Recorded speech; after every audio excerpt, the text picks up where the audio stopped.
Se encuentra con nosotros en vivo y en directo conectado Antonio Barrios, experto en conflictos internacionales y al respecto de esta incorporación de Finlandia a la OTAN. Gracias por tu presencia, bienvenido, te saluda César García desde Quito, Ecuador. ¿Cómo estás?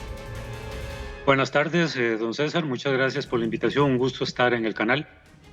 Bien, Antonio, ¿qué representa para ti esta incorporación de Finlandia y qué implicancias puede tener en el futuro geopolítico y bélico del mundo? Bueno, lamentablemente yo creo que toda la guerra que desata el presidente ruso sobre Ucrania ha tenido hasta el momento muchos reveses. Yo creo que no estaba contemplado dentro de los planes estratégicos, más allá de lo militar, que países como Finlandia y Suecia, sobre todo Finlandia, que históricamente se había mantenido neutral durante toda la Guerra Fría, hasta el momento en que Finlandia pertenecía a lo que llamaba el Gran Ducado de Finlandia, que era parte del territorio ruso en aquel entonces, pues no esperaba que Finlandia fuera a tomar una decisión de solicitar un ingreso expedito a la OTAN. Usted bien lo dijo anteriormente, hay 1.300 kilómetros de frontera que se comparten con el territorio ruso, y ahora el hecho de que Finlandia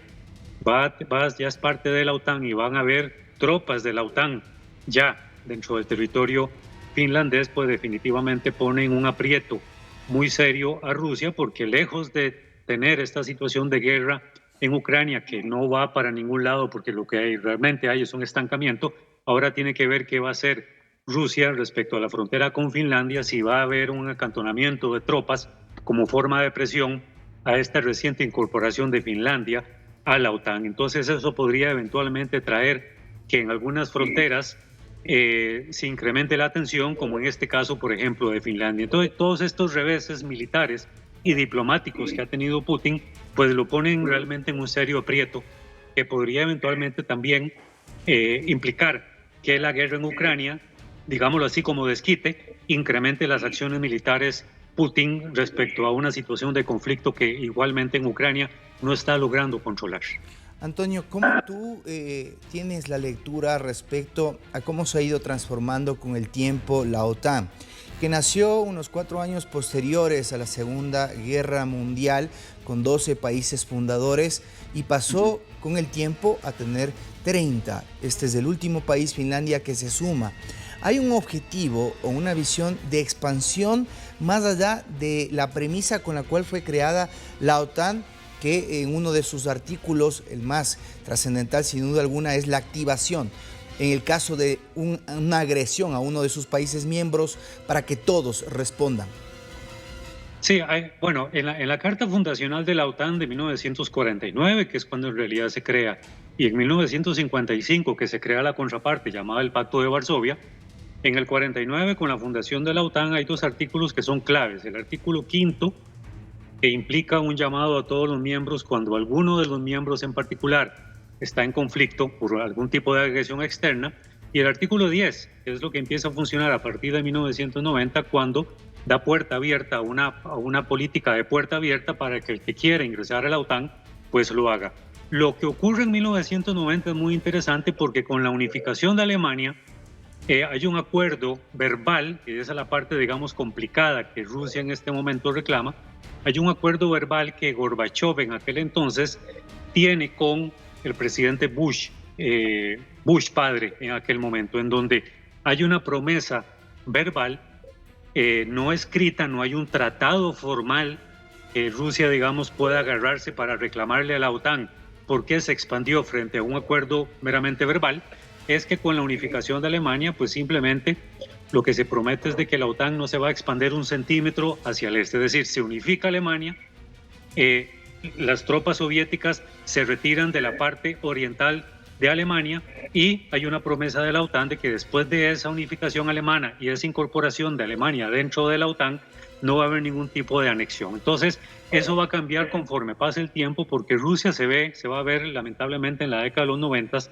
enfrascada en una serie de conflictos en la región del Cáucaso. Viene la guerra en Chechenia, viene la guerra en Ingushetia, viene la guerra en Dagestán, que son 3 repúblicas muy pequeñas que todavía seguían buscando la independencia en aquel momento. Y después viene en el año 2008 la guerra, lamentablemente la guerra en Georgia, que es la que tiene que enfrentar el presidente georgiano en aquel momento, que era Mijail Saakashvili. Entonces, ese temor que genera, que ocurre en los países que habían sido parte del bloque soviético, eso impulsa que muchos de estos países empiecen a solicitar la incorporación a la OTAN. Y hay una serie de procesos y una serie de etapas que se van cumpliendo. Bueno, la incorporación de Alemania en 1990, después en 1999, que es lo que se conoce como, por ejemplo, el Grupo de Visegrado, Hungría, República Checa, Eslovaquia y Polonia. Y luego ya en el 2004 viene lo que se conoce como el Grupo de Vilnius, que es cuando se incorporan los 3 países bálticos y en consecuencia otros países de lo que era Europa